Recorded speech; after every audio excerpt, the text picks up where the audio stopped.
100% fees రాయితీతో AI నేర్చుకోవాలనుకుంటున్నారా? Attend quality thought gen AI test 2025. మీకు ట్రైనింగ్ తీసుకున్నప్పుడు ఒక వెంకట్రామరెడ్డి గారు డైరెక్టర్ ఉంటారు. ఆయన వెరీ అవుట్ స్టాండింగ్ ఆఫీసర్. ఆయన దగ్గర ఏం నేర్చుకున్నారు? మరి డిసిప్లిన్ నేర్చుకున్నారా, కమిట్మెంట్ నేర్చుకున్నారా, ప్యాషన్ నేర్చుకున్నారా? వెంకటరామరెడ్డి గారు మా ట్రైనింగ్ అకాడమీ ప్రిన్సిపల్గా చేసేవారండి మేము ఉన్నప్పుడు. సార్ దగ్గర నుంచి ఫస్ట్ మనం తీసుకోవాల్సింది డిపార్ట్మెంట్లో చాలా రకాల ప్రెషర్స్, స్ట్రెస్లు ఇవన్నీ ఉంటాయి. సార్ ఎలాంటి ప్రెషర్ ఉన్నా, ఎట్లా ఉన్నా కూల్గా ఉంటారు. ఇట్లాంటి ఎంత టఫెస్ట్ సిచ్యువేషన్ జరిగినా కూడా ఓకే నెక్స్ట్ ఏం చేయాలి, నెక్స్ట్ మెజర్ ఏం తీసుకోవాలి, అయ్యింది అయిపోయింది, వాళ్ళకేం చేస్తున్నామో నెక్స్ట్ ఏం తీసుకోవాలి, ఇట్లాంటి చాలా ప్రొయాక్టివ్ స్టెప్స్ తీసుకుంటూ వెళ్ళేవాళ్ళు. ఆ కామ్నెస్, కూల్నెస్, ఆ ప్రాపర్ థింకింగ్ ప్యాటర్న్ అనేది సార్ దగ్గర నుంచి బాగా నేర్చుకోవాలి ప్రతి ఒక్కరు. ఓకే, మీకు థియరీ క్లాస్లో కాకుండా ప్రజెంట్ ఫీల్డ్ వర్క్ ఏం నేర్పారు, అవుట్డోర్ ఏం నేర్పారు మీకు? అక్కడ ట్రైనింగ్ అకాడమీలో అవుట్డోర్ వచ్చేసి మాకు రొటీన్ రన్నింగ్, ఫైరింగ్ ఉంటుందండి, రోప్ క్లైంబింగ్, బిఓఏసి బ్యాటిల్ ఆబ్స్టికల్స్ అన్నీ క్రాస్ చేయడం అది ఉంటుంది. అండ్ ఈ వెపన్ అసెంబ్లింగ్, స్ట్రిప్పింగ్ అండ్ ప్రతి వెపన్ గురించి మనం తెలుసుకుంటూ ఉంటాము. అట్లానే అంటే అవి కాకుండా ప్రజెంట్ ట్రెండ్ నడుస్తున్న క్రైమ్ నేర్పారు, సైబర్ క్రైమ్ గురించి? సైబర్ క్రైమ్ గురించి CCTNS క్లాస్ ఉండేదండి మాకు. ఇప్పుడు రీసెంట్గా ఎక్కువ అవుతున్న సైబర్ క్రైమ్ ఇష్యూస్ మీద ఎట్లా వస్తున్నాయి, మనం ఎట్లా సాల్వ్ చేస్తాము, దాన్ని సైబర్ క్రైమ్ని మనం ఎట్లా డీల్ చేస్తాము, స్టెప్ బై స్టెప్ ప్రొసీజర్ అంతా ఎక్స్ప్లెయిన్ చేసేవాళ్ళు. అంటే ఇవి కాకుండా కేస్ స్టడీస్ అని చెప్పారా, ట్రెడిషనల్ క్రైమ్ గురించి కానీ, వైట్ కాలర్ అఫెన్స్ గురించి కానీ ఏమైనా? మాకు ఎక్స్పీరియన్సెస్ని షేర్ చేసుకోవడానికి సీనియర్ ఆఫీసర్స్ని పిలిపించేవారు అకాడమీకి. లైక్ అడిషనల్ డీజీ గారి దగ్గర నుంచి ఐజీలు చాలామంది, ఐజీ సార్స్ చాలామంది, వీళ్ళంతా వచ్చి వాళ్ళ ఎక్స్పీరియన్సెస్, కేస్ స్టడీస్, ఏ కేసులో వాళ్ళు ఎట్లా డీల్ చేశారు, ఒక టెర్రరిస్ట్ అటాక్ జరిగింది ఎట్లా డిటెక్ట్ చేశారు ఆ పర్సన్ని, ఇట్లా ప్రతిదీ పాయింట్ టు పాయింట్ వాళ్ళు ఎక్స్ప్లెయిన్ చేసేవాళ్ళు అనమాట. Like flow chart of the investigation అనేది వాళ్ళ నుంచి నేర్చుకోవడం జరిగింది. ఓకే, పాసింగ్ అవుట్ పీరియడ్ అమ్మా నాన్న వచ్చి ఉంటారు? నాన్నగారు వచ్చారండి. లేదు, అప్పుడు డయాలసిస్ ఉంటుండే, సో రావడానికి అవ్వలేదు. యూనిఫామ్ చూసిన తర్వాత అమ్మా నాన్న ఏమన్నారు? చాలా ఆనందంగా ఫీల్ అయ్యారు. ఫాదర్ అయితే అదే ఫస్ట్ టైం నన్ను యూనిఫామ్లో చూడడం. మదర్ అయితే ఇంకా మొన్న రీసెంట్గా చూసారు, ఒక 1 వీక్ బ్యాక్ యూనిఫామ్లో. చాలా హ్యాపీగా ఫీల్ అయ్యారు. ఓకే, పోస్టింగ్కి వచ్చావు, ఫస్ట్ బాపట్ల వచ్చారు. ఇక్కడ ఒక మన టాప్ మోస్ట్ ఆఫీసర్ ఉన్నారు, ఎస్పీ గారు. ఆయన దగ్గర ఏం నేర్చుకున్నారు? వాకుల్ జిందాల్ సార్ వచ్చేసి నాకు బాపట్ల ఆప్ట్ చేసుకున్నానండి. మాకు ప్రిఫరెన్సెస్ ఇచ్చారు, డిస్ట్రిక్ట్స్ ఏ డిస్ట్రిక్ట్కి వెళ్తారనేసి. ఏవి ఇచ్చారు మీకు? మమ్మల్ని పెట్టుకోమని అడిగారు. సో నేను ఫస్ట్ బాపట్ల పెట్టుకున్నాను. సో సార్ మంచి పోలీస్లో మంచి రికార్డ్ ఉందనేసి సార్ దగ్గర ట్రైన్ అయితే ఎలాంటి క్రైమ్ అయినా మనం డీల్ చేయగలమనే ఉద్దేశంతో ఫస్ట్ బాపట్ల పెట్టుకున్నాను. అట్లానే మదర్కి విజయవాడలో ట్రీట్మెంట్ జరుగుతూ ఉంటుంది, మదర్కి కూడా దగ్గరగా ఉండొచ్చు అనే ఉద్దేశంతో బాపట్ల పెట్టుకోవడం జరిగింది. సో నాకు ఇక్కడికి వచ్చేంత వరకు వాకుల్ జిందాల్ సార్ ఒక బెస్ట్ పోలీస్ ఆఫీసర్గానే తెలుసు. బట్ ఇక్కడికి వచ్చాక సార్ ఒక బెస్ట్ ట్రైనింగ్ కూడా చాలా బాగా ఇస్తారు అనేసి అర్థమైంది. ఏదైనా ఒక విషయం, ఏదైనా కేసు జరిగిందంటే ఎన్ని డైమెన్షన్స్లో ఆలోచించవచ్చో ప్రతిదీ చెప్తారు సార్. లైక్ ఇప్పుడు ఇట్లా జరిగింది విషయము, ఈ కేసుకి ఎంతమంది ఇన్వాల్వ్ అవ్వచ్చు, ఏ పార్టీస్ ఇన్వాల్వ్ అవ్వచ్చు, చాలా హోలిస్టిక్గా ఆలోచించి చెప్తారు ప్రతి విషయాన్ని. నెక్స్ట్ నువ్వేం చేస్తున్నావు వాళ్ళకి. ప్లస్ ఒక్కొక్కసారి మనం ట్రైనర్స్గా ఉన్నప్పుడు మిస్టేక్స్ చేస్తూ ఉంటాము. సార్ దాన్ని ఎప్పుడు కోప్పడి ఎప్పుడు చెప్పలేదు. ఓకే ఇట్లా చేసావు, నువ్వు చేసిన దానికి ఇట్లా అవుతుంది, సో డూ దిస్, ఈ బెటర్ ఆల్టర్నేటివ్ ఉంది అని చెప్పి చాలా కామ్గా, కంపోజ్డ్గా చెప్తారనమాట సార్. అది మనకి లెర్న్ చేయడానికి చాలా బెటర్ వే, లెర్నర్స్కి చాలా. సార్ దగ్గర ఇంకొక పాయింట్ ఉంటుందండి. ఒక అఫెన్స్, ఒక క్రైమ్ జరిగింది, ఒక అఫెండర్ ఉన్నాడు, ఆ క్రైమ్ జరిగిన తర్వాత చేయడం వేరు, దాని ఆరిజిన్ కూడా చెప్తారా? ఆయన చెప్పారా మీకు ఎప్పుడైనా? చెప్పారండి. మొన్న రీసెంట్గా ఒక ఇష్యూ జరిగింది, చాలా చిన్న ఇష్యూ. ఒక 3-4 వచ్చి పిటిషన్ ఇచ్చి కంప్లైంట్ చెప్పారు. వాళ్ళు ఒక 20 to 25 బిట్వీన్ ఏజ్ ఉంటుంది వాళ్ళకి. వాళ్ళు ఒక చిన్న తోపులాట్లో వెళ్ళారనమాట. నాకు అప్పుడు సార్ ఆఫీస్ నుండి కాల్ వచ్చింది, ఈ ఇష్యూ కొంచెం పెద్దదవుతుందేమో చూడు అనేసి. నాకు అనిపించలేదు, ఏముంది 3-4 వచ్చారు కదా, ఏముంది మామూలు పిటిషనర్సే, యంగ్ ఏజ్, కొట్టుకుంటారు, తోసుకుంటారు, ఏముంది దీంట్లో, ఇది ఎందుకు పెద్ద ఇష్యూ అవుతుంది అని. బట్ బై ద ఈవినింగ్, ఆ రోజు ఈవినింగ్కి స్టేషన్ బయట చాలామంది వచ్చేసి స్పాట్ జస్టిస్ కావాలి అన్నట్టు గొడవ చేశారనమాట. అది మామూలుగా ఎవరు చూసినా కూడా అదంత పెద్ద ఇష్యూ అయ్యేలా కనిపించదు మనకి ఇనీషియల్గా. బట్ చాలా బాగా యాంటిసిపేట్ చేస్తారు ఎక్కడి నుంచి ట్రిగ్గర్ అయింది. ఎటు వెళ్ళొచ్చు, సోర్స్ అండ్ డెస్టినేషన్ సార్ బాగా అనలైజ్ చేసి చెప్తారు. ఇంకేం నేర్చుకున్నావు సార్ దగ్గర? సార్ దగ్గర చాలా కార్యక్రమాలు జరుగుతున్నాయి కదా. అవునండి. సో హోలిస్టిక్గా ఒక థింగ్ని ఎన్ని డైమెన్షన్స్లో చూడొచ్చు అనేది సార్ దగ్గర నేర్చుకున్న మోస్ట్ ఇంపార్టెంట్ థింగ్. ఇప్పుడు మీరు ఫస్ట్ ఎస్ఐ ట్రైనింగ్ అయ్యారు, సిఏ ట్రైనింగ్ ఉన్నారా? ఇప్పుడు ఎస్ఏ ట్రైనింగ్లో ఎస్ఐ ట్రైనింగ్ ఉన్నారు, నైట్ డ్యూటీ చేస్తున్నారు. ఏమనిపిస్తుంది? ఇబ్బంది ఉంటుంది. చాలా మందికి అమ్మాయిలు అనుకుంటారు నైట్ డ్యూటీ ఏంటి చాలా ఇబ్బందులు ఉంటాయి ఆడవాళ్ళకి అనుకుంటారు, వాస్తవా? యాక్చువల్గా అదంతా మిత్ అని చెప్పొచ్చు. నైట్ డ్యూటీస్ ఇవన్నీ తెలుసే కదండి, సర్వీస్లోకి వచ్చాము. ఇదంతా కొత్తగా మనకు వచ్చాక మన మీద ఎవరు ఇంపోజ్ చేయట్లేదు. ఫస్ట్ నుండి మనం పోలీస్ డిఎస్పీ ఆప్ చేసామంటేనే యూ షుడ్ బి రెడీ. దీని కరికులం ఎట్లా ఉంటుంది, దీని వర్క్ అవర్స్ ఎట్లా ఉంటాయి, ప్రెషర్స్ ఎట్లా ఉంటాయి, అవన్నీ తెలుసుకునే వచ్చాము. మనల్ని ఎవరు పుష్ చేయలేదు కదా. సో ఇదంతా as a part of job మనం ఎంజాయ్ చేస్తే దిస్ విల్ బి ఇది చాలా హ్యాపీగా ఎంజాయ్ చేస్తూ చేయొచ్చు జాబ్ని. అంతేగాని ఒక జాబ్ ఇది బర్త్డేని అనుకుంటే మాత్రం చాలా తక్కువ టైంలోనే ఎక్కువ ప్రెషర్ తీసుకుని ఇంట్రెస్ట్ కోల్పోతాం జాబ్లో. పోలీస్ స్టేషన్కి వచ్చే వాళ్ళు ఎక్కువ మంది అమ్మాయిలు కనిపిస్తుంటారు, అంటే బాధితులు ఉంటారు ఆడవాళ్ళు. మీరు పనిచేస్తున్న పోలీస్ స్టేషన్కి అటువంటి వాళ్ళు వస్తుంటారు? నా మొగుడు కొట్టాడనో పలానా వాడు వేధించాడనో అనేటువంటిది వస్తారండి, అన్ని రకాల వాళ్ళు చూసినప్పుడు ఏమనిపిస్తుంటుంది మీకు? ఫస్ట్ ఏ పిటిషనర్ వచ్చినా మనం అతన్ని రెస్పెక్ట్ తోటి ఫస్ట్ వెల్కమ్ చేయాలి. వాళ్ళు నిజం చెప్పనేయండి, ఒక 5 to 10% మంది అబద్ధం చెప్తారు, నిజం చెప్పాలని లేదు. బట్ వాళ్ళు ఏం చెప్తున్నా వాళ్ళ వర్షన్ అయితే కంప్లీట్గా వినాలి మనం. అదర్ పార్టీ 2 parties ఇన్వాల్వ్ అయి ఉంటారు. ద సెకండ్ పార్టీది కూడా కంప్లీట్గా వాళ్ళు ఏం చెప్తారో వినాలి. వాళ్ళు వినడంతోనే వాళ్ళకి 50% ప్రాబ్లం మనం విన్నామంటేనే 50% దే విల్ ఫీల్ హ్యాపీ, అది సాల్వ్ అయిందనేసి అనుకుంటారు. బట్ ఆ తర్వాత మనం ఏమేమి స్టెప్స్ చేయొచ్చు, వాళ్ళకి కౌన్సిలింగ్ ఇస్తే అర్థం చేసుకుని వెళ్ళిపోతారా, లేకపోతే వీళ్ళకి అర్థమయ్యే విధంగా ఎట్లా చెప్పొచ్చు, వాళ్ళ లెవెల్ ఆఫ్ అండర్స్టాండింగ్ని బట్టి, సొసైటల్ అండర్స్టాండింగ్ వాళ్ళకి ఏ లెవెల్లో ఉందో దాన్ని బట్టి మనిషి పర్సన్ టు పర్సన్ డిఫర్ అవుతూ మనం తీసుకొస్తామండి ఫైనల్ సొల్యూషన్. మీ దగ్గరికి ఒక అమ్మాయి వచ్చి నాకు పలానా వ్యక్తి ఇబ్బంది పెడుతున్నాడు, ఏడిపిస్తున్నాడు అంటే మీ రియాక్షన్ ఏంటి? తీసుకొచ్చి కౌన్సిలింగ్ చేసి పంపిస్తారా యాజ్ పర్లా, లేదు మీలో ఉన్న ఒక మహిళ బయటకు వస్తుందా? లేదండి, అంటే maybe before this practical academy training అవ్వక ముందైతే నాలోని మహిళ బయటకు వచ్చేదేమో. బట్ ఈ 1 year ట్రైనింగ్ పీరియడ్ అయ్యాక డెఫినెట్లీ లా ప్రకారమే నడుచుకుంటూ వెళ్తాం. దీనికన్నా ముందు మీలో మహిళ రెబలా? రెబల్ ఏం కాదండి, బట్ డెఫినెట్లీ అందరూ ఎట్లా ఆలోచిస్తారో అట్లానే ఆలోచిస్తాం. బట్ ఇప్పుడు లా ప్రకారం ఆలోచిస్తాం కదా. విజయ్ ఎప్పుడైనా యూటేజింగ్ గురైందా? యూటేజింగ్ లేదండి, లేదు. తణుకులో కానీ కాలేజీలో కానీ మీ ఫ్రెండ్ సర్కిల్లో?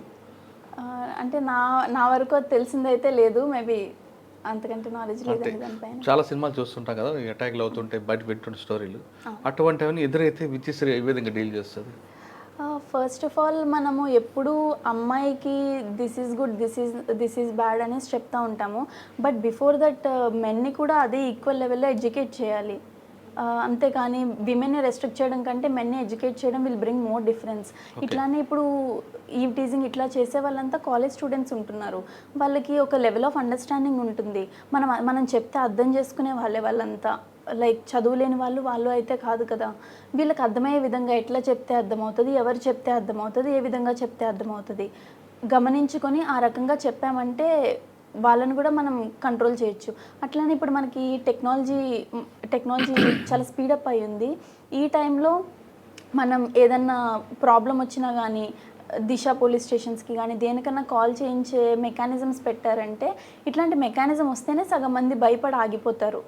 టెంపరీ ట్రీట్మెంట్ కాకుండా రూట్ ఆఫ్ ద ప్రాబ్లమ్ని మనం తీసేస్తే this whole thing will wipe up. Okay, మీ చిన్నప్పుడు క్రైమ్ వేరు, ఇప్పుడు క్రైమ్ మారింది రండి, మొత్తం ప్యాటర్న్ మారిపోయింది, సైబర్ క్రైమ్. దీనికి ఆల్రెడీ మీకు నోటీసులు ఉంది. పబ్లిక్కి మీరు ఏ విధంగా ఎవిడెన్స్ చేస్తారు? కేసు అంటే క్రైమ్ జరిగిన తర్వాత రమ్మంటారా, అసలు సైబర్ క్రైమ్లో వెళ్లకుండా వాళ్ళకి అవగాహన కల్పిస్తారా? మామూలుగా మనం ప్రొయాక్టివ్గా ముందే visible policing in the form of visible policing మనం ఇప్పుడు చేస్తున్నామండి. వాళ్ళకి అవేర్నెస్ కల్పిస్తున్నాము. ఎలాంటి లింక్స్ క్లిక్ చేయకుండా, అనవసరమైన ఓటీపీస్ చెప్పకుండా, ఇట్లాంటి అవేర్నెస్ అయితే కల్పిస్తున్నాము. బట్ మనం చెప్పింది వింటారు కానీ చాలా వరకు ఫాలో అయ్యి ఆ పాయింట్ వచ్చినప్పుడు, ఆ పాయింట్ ఆఫ్ టైంలో వాళ్ళకి స్ట్రైక్ అవ్వవు కదా మనం చెప్పినవి. బట్ పీపుల్ వెళ్తూ ఉంటారు. మనమైతే ప్రస్తుతానికి from our police department side proactive measures తీసుకుంటున్నాము. బట్ విక్టిమైజ్ అయ్యి వచ్చాక మనం అప్పుడు జరిగిన డ్యామేజ్ కంట్రోల్ మెకానిజమ్స్ చేస్తూ ఉంటాం అంతే. బేసిక్ పోలింగ్ మాకు ఇంట్రెస్టా లేదా టెక్నికల్ పోలీసింగ్ ఇంట్రెస్టా మనకి? లేదండి, అంటే depending on the victim situation ఎట్లాంటి పోలీసింగ్ అయినా మనం చేయాల్సి ఉంటుంది. బేసిక్ పోలీసింగ్ ఇంట్రెస్టా లేదు టెక్నాలజీ పోలీసింగ్ ఇంట్రెస్టా? యాక్చువల్గా అంటే సైబర్ బేసిక్ పోలీసింగ్ చెప్తారు కదా ఒక ఫార్మాలిటీ, అదే ఇంట్రెస్ట్ అంటే ప్రజలకు మన ప్రాణాలను కాపాడడమా లేదు మనం ఓన్లీ టెక్నాలజీ చూపిస్తూ చేయడం అనేది? లేదండి, ఇట్స్ బ్లెండ్ ఆఫ్ బోత్ అండి, రెండు ఉండాల్సి ఉంటుంది. బేసిక్ పోలీసింగ్లోకి టెక్నాలజీని మనం ఇంబైబ్ చేసామంటే డెఫినెట్లీ ఫ్రూట్ఫుల్ రిజల్ట్స్ అయితే వస్తూ ఉంటాయి. అంతేగాని purely going with technology are purely going with manual doesn't help. మనం 50% ఆఫ్ ద పాపులేషన్కే మనం జస్టిస్ చేయగలుగుతాము ఒక వేలోనే వెళ్తే. మీరు చిన్నప్పటి నుంచి చూస్తుంటారు గుండ్రాజవరం కానీ నిడదవోలు తాడేపల్లిగూడెం ఆ ప్రాంతంలో దొంగతనం అంటే పలానా వాళ్ళే చేశారు అనేది ఒక ముద్ర ఉండేది. కానీ ఇప్పుడు ఎవరు దొంగో ఎవరు మంచోడో తెలియట్లేదు, రకరకాల వ్యక్తులు అవుతున్నారు ఈజీ మనీ కోసం. వాళ్ళని కంట్రోల్ చేయడానికి ఏం చేస్తారు? మీ దగ్గర యాక్షన్ ప్లాన్ ఏముంది?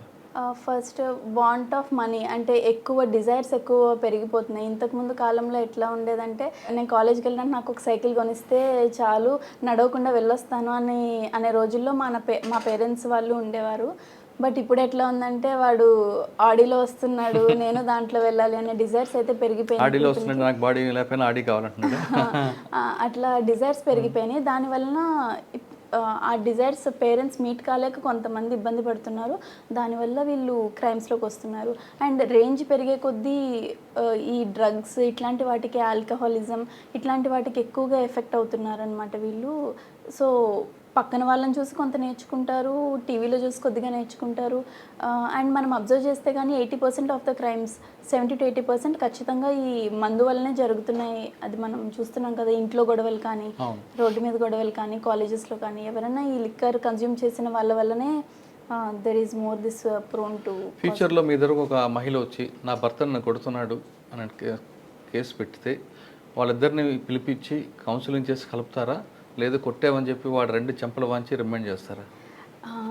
అంటే అవుట్రైట్గా ఇదే చేస్తామని చెప్పమండి. ఆ పర్సన్ని బట్టి వాడు మరీ ఎక్కువ అబ్యూస్ చేసి తిన్ని ఎక్స్ప్లాయిట్ చేస్తుంటే, తినకి బాడీలో డ్యామేజ్ కలిగిస్తుంటే అలాంటి వాడితో ఉండమని మనం కూడా సజెస్ట్ చేయం కదా.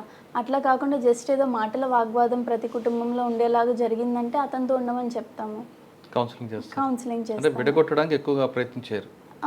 మోస్ట్లీ కుదిరినంత వరకు కలపడానికే చూస్తాము. బట్ ఇంకా వాడు మరీ ఎక్కువ ఇబ్బంది పెడుతుంటే ఈ అమ్మాయిని అలాంటి దగ్గర ఉండమనేసి ఎవరు సజెస్ట్ చేయరు కదా. అట్లాంటప్పుడు మీ గోల్ ఏముంటుంది? అంటే సివిల్స్ రాయాలా, లేదు ఇందులోనే మంచి పేరు తెచ్చుకున్న ఆఫీసర్గా ఉంటారు? ఫస్ట్ ఈ జాబ్ అయితే వచ్చింది కాబట్టి దీంట్లో బెస్ట్ సర్వీస్ ఇద్దాం అనుకుంటున్నాను. నాకు మిగిలిన టైంలో, నాకు ఇంకా అవైలబుల్ ఉన్న టైంలో నేను సివిల్స్కి ప్రిపేర్ అవుతాను. దాంట్లో దీనికంటే స్కోప్ ఎక్కువ ఉంటుంది కాబట్టి, ఇదంటే నేను ఒక సబ్ డివిజన్ లెవెల్లో సర్వీస్ చేయగలను, అదైతే ఒక డిస్ట్రిక్ట్ లెవెల్లో సర్వీస్ చేయగలను. కాబట్టి నాకు ఒకవేళ చాయిస్ వస్తే, ఒకవేళ నాకు ఆ ఆపర్చునిటీ వస్తే యూపీఎస్సీ క్రాక్ చేసి డిస్ట్రిక్ట్ లెవెల్ సర్వీస్ చేయడానికి డెఫినెట్లీ దానికి వెళ్తానండి. పోలీస్ డిపార్ట్మెంట్లో రాయల్గా ఉండాలనుకుంటున్నారా, లాయల్గా ఉండాలనుకుంటున్నారా? లాయల్గానే ఉంటానండి to the department. And department పేరు రాయల్గా వినిపించేలా చేద్దాం అనుకుంటున్నా. ఓకే, విజయశ్రీ గారు అమ్మగారు కోరిక తీర్చారు, యూనిఫామ్ సర్వీస్లో చూశారు ఆవిడ. మరి ఇంకో కోరిక ఉంది ఆవిడకి, పెళ్లి చేయాలని.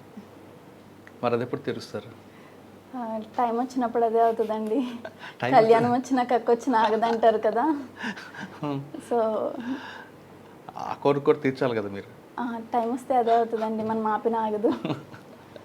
ఓకే, తర్వాత డిపార్ట్మెంట్లోకి వచ్చిన తర్వాత డిసిప్లిన్ డిపార్ట్మెంట్ ఇది మీకు ఫస్ట్ నుంచి తెలుసు కదా. ఇక్కడ బాస్ చెప్పిన మాట ఒబే చేయాలి. ఓకే, అది ప్లస్ ఆర్ మైనస్ అంత సెకండరీ. ఒబే చేస్తారా, లేదు ఒకవేళ బాస్ తప్పు చెప్పినప్పుడు మీరు యాంటీగా వెళ్తారా? డిపార్ట్మెంట్లో ఫస్ట్ బాస్ని ఒబే చేయడం కంటే ఫస్ట్ థింగ్ ఈజ్ లాని ఫాలో అవ్వడం ఫస్ట్ నేర్పిస్తారు. ఇఫ్ మన బాస్ కానీ అగేన్స్ట్లో చెప్పారంటే I will explain the thing properly. ఇట్లా అయింది సార్, దిస్ ఈజ్ లాఫుల్, మనం ఇట్లా అన్లాఫుల్గా చేయడం కరెక్టా కాదా అని చెప్పి I let him know the whole thing. Plus డిపార్ట్మెంట్లో ఒకప్పట్లాగా కాదండి, ప్రతి ఒక్కళ్ళు అన్నీ లాఫుల్గానే చేస్తున్నారు. ఆఫీసర్స్ అందరూ కూడా ఎవరు అన్లాఫుల్గా వెళ్ళమని, అన్లాఫుల్ మీన్స్లో వెళ్ళమని అయితే ఎవరు సజెస్ట్ చేయట్లేదు. సో నా సుపీరియర్ ఆఫీసర్స్ కూడా మోస్ట్లీ అట్లా సజెస్ట్ చేయరని అనుకుంటున్నాను. ఇన్ కేస్ ఒకవేళ చేసినా కూడా నేను లాఫుల్ మీన్స్లోనే వెళ్తాను, because law is beyond everything కదా. రైట్, ఇది టీం వర్క్ అమ్మా. ఒక డిఎస్పీ వల్ల, ఒక ఇన్స్పెక్టర్ వల్ల కాదు, పోలీస్ డిపార్ట్మెంట్కి పిల్లర్స్ అనే కానిస్టేబుల్ దగ్గర నుండి డీజీ వరకు పనిచేస్తేనే ఈ డిపార్ట్మెంట్ అనేది పేరు వస్తుంది. రైట్. ఇది మీరు ఐడెంటిఫై చేశారా? Yes. రైట్. మీ సబార్డినేట్ ఎలా చూస్తారు? ఫస్ట్ మన మెన్కి మనం ప్రాపర్ రిలాక్సేషన్ ఇవ్వాలండి. నేను ఇక్కడికి వచ్చినప్పుడు నేను చూసేది ఏంటంటే కొంతమంది ఎస్ఐలు కానీ ఎవరైనా కానీ మెన్ని ఎప్పుడు వర్క్లో పెట్టాలి, వాళ్ళకి ఎప్పుడు వర్క్ ఇవ్వాలి కంటిన్యూస్గానే మోటివ్లో ఉంటున్నారు. But that doesn't work. వాళ్ళు మనుషులే, వాళ్ళు రోజుకి 10 గంటలు 12 గంటలే వర్క్ చేయగలరు. వాళ్ళని మనం కంటిన్యూస్గా కంటిన్యూస్ వర్క్ ఇచ్చామంటే అవుట్పుట్ అనేది కరెక్ట్గా ఉండదు. నాకు ఎట్లా అనిపించిందంటే ప్రాపర్ బ్రేక్స్ ఇవ్వాలి ప్రతి మనిషికి. బికాజ్ ఇన్ దీస్ ఫోర్సెస్ మనకు 24 అవర్స్ వర్క్ ఉంటుంది, మనకి హాలిడే ఉండదు, ఏమీ ఉండదు. ఆ బ్రేక్స్ అనేవి మెన్కి, అట్లీస్ట్ మెన్కి మన చేతుల్లో ఉంటుంది కాబట్టి మనం క్రియేట్ చేయాలి వాళ్ళకి. అప్పుడు వాళ్ళు వర్క్ చేసే టైంలో ప్రాపర్గా వర్క్ చేస్తారు. ఇదే కదా మన సాఫ్ట్వేర్ కంపెనీస్ కూడా ఇదే ఫాలో అవుతున్నాయి కదండి. 4 days సాఫ్ట్వేర్ వేరు, పోలీస్ డిపార్ట్మెంట్ వేరు, 24/7 కదా. అవునండి. ఈ 24/7 ఏ మనిషి వర్క్ చేయలేడు. అది ఆ మాన్యువల్ ప్రిపేర్ చేసిన వాళ్ళకి కూడా అది బ్యాక్ ఆఫ్ ద మైండ్ ఉండే ఉంటుంది. బట్ వాళ్ళ ఇంటెన్షన్ ఏంటంటే వర్క్ ఉన్న టైంలో ఎప్పుడూ రెడీగా ఉండాలి, ఏ టైంలో ఉన్నా రెడీగా ఉండమని చెప్పేది 24/7 ఫోర్స్ అంటే. అంతేగాని 24/7 యూనిఫామ్ వేసుకుని స్టేషన్లో కూర్చోమని కాదు. సో మనం పీరియాడికల్ బ్రేక్స్ ఇస్తూ వర్క్ ఉన్నప్పుడు స్ట్రాంగ్గా చేయించుకోవాలి మెన్ తోటి. ఓకే. విద్యుశ్రీ గారు కాబోయే హస్బెండ్ పోలీస్ డిపార్ట్మెంటా వేరే డిపార్ట్మెంటా? ఇంకా తెలియదండి. పోలీస్ డిపార్ట్మెంట్ చేసుకుంటారా? మంచి వాళ్ళు అయితే ఎవరైనా చేసుకుంటానండి. అంటే ఇద్దరు భార్యాభర్తలు పోలీస్ అయితే డిస్టర్బెన్స్ ఉంటుంది అంటారు కదా, మన ఫ్యామిలీ టైం మిస్ అవుతామని. It all depends on the person. అర్థం చేసుకునే పర్సన్ ఉంటే పోలీస్ డిపార్ట్మెంట్ అయినా ఇబ్బంది ఉండదు, బయట వాళ్ళైనా ఇబ్బంది. మీరు డిపార్ట్మెంట్ అయిన తర్వాత వచ్చారు, మ్యారేజ్ అయిన తర్వాత మీకు ఇంకొక జాబ్ యాడ్ అవుతుంది. ఇక్కడ పోలీస్ ఆఫీసర్, ఇంటికి వెళ్ళిన తర్వాత అక్కడ భార్య కానీ కోడలు గాను ఉండాల్సి వస్తుంది. ఈ రెండు కరెక్ట్ మేనేజ్ చేయగలరా? అంటే ప్రస్తుతానికి ఆ రోల్ లేదు కాబట్టి అది ఎట్లా ఉంటుందో నేను ఇంకా ఎక్స్పీరియన్స్ చేయలేదు. బట్ ఆఫీసర్స్, ఇంకా విమెన్ ఆఫీసర్స్ ఉన్నారు కదా, మల్లికా గాగ్ ma'am or Deepika Patil ma'am, వీళ్ళందరూ రెండు ప్యారల్గా సక్సెస్ఫుల్గా మెయింటైన్ చేస్తున్నారు. సో ఐ థింక్ వాళ్ళని చూసి నేర్చుకోవచ్చు. వాళ్ళ సలహా తీసుకుంటారా? డెఫినెట్లీ అండి, ఛాన్స్ వస్తే. ఓకే. ఫైనల్గా చెప్పండి, పోలీస్ డిపార్ట్మెంట్ రావాలనుకున్న అమ్మాయిలకి మీరు ఇచ్చే మెసేజ్ ఏంటి? విమెన్ గురించి సొసైటీలో ఉన్న పర్స్పెక్టివ్ని మార్చడానికి definitely women into police department రావాల్సి ఉంటుంది. And change from within తీసుకురావాలి. మనం బయట నుంచి వీల్ చేంజ్ ద సొసైటీ అంటే ఇట్స్ నాట్ ద థింగ్. మనం పోలీస్ డిపార్ట్మెంట్లో ఉండి దీని యొక్క పర్స్పెక్టివ్ని చేంజ్ చేయాలి. అండ్ మిత్ ఉంటుందండి డిపార్ట్మెంట్లో విమెన్కి ప్రాపర్ ఫెసిలిటీస్ కానీ ఇవన్నీ ఉండవనేసి. But that's not at all true. అందరూ చాలా విమెన్ ఫ్రెండ్లీ పోలీసింగ్గా టర్న్ అవుతుంది మనది. I always give a huge welcome to the people who are entering the police department, especially women. Okay. Police department రండి, ప్రజలకి మంచి సర్వీస్ చేయాలంటే ది బెస్ట్ డిపార్ట్మెంట్ అంటున్నారు విద్యశ్రీ గారు. ఖచ్చితంగా మీరు అందరూ అనుమానిస్తున్నట్లుగా పోలీస్ డిపార్ట్మెంట్లో మహిళలకి కష్టాలు ఉంటాయి, అగచాట్లు ఉంటాయి అనే అపోహలు మర్చిపోయి ఇందులో ఈ డిపార్ట్మెంట్ రండి, విద్యశ్రీ లాగా మంచి పేరు తెచ్చుకోండి. విద్యశ్రీ గారికి ఇది ఈ వారం విద్యశ్రీ గారితో ఎక్స్క్లూజివ్ ఇంటర్వ్యూ. వచ్చే వారం మరో గెస్ట్తో మళ్ళీ కలుద్దాం. అంతవరకు నమస్తే. థ్యాంక్ యూ అమ్మ, థ్యాంక్ యూ. నువ్వు సివిల్స్ రాయాలి, అలా మీకు ఏఎస్పీగా నేను చూడాలి. 100% ఫీజ్ రాయితీతో ఏఐ నేర్చుకోవాలనుకుంటున్నారా? Attend quality thought gen AI test 2025.